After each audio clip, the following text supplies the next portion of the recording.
ஆவணி வந்தது புண்ணிய சதுர்த்தி நாளும் பிறந்ததம்மா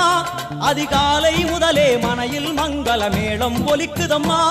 கஜமுகனின் வரவை காண குடும்பம் வாசலில் கூடுதம்மா மாக்கோலம் இட்டொரு மனை மேல் வந்தான் ஆரத்தியாகுதம்மா கணபதி ராஜா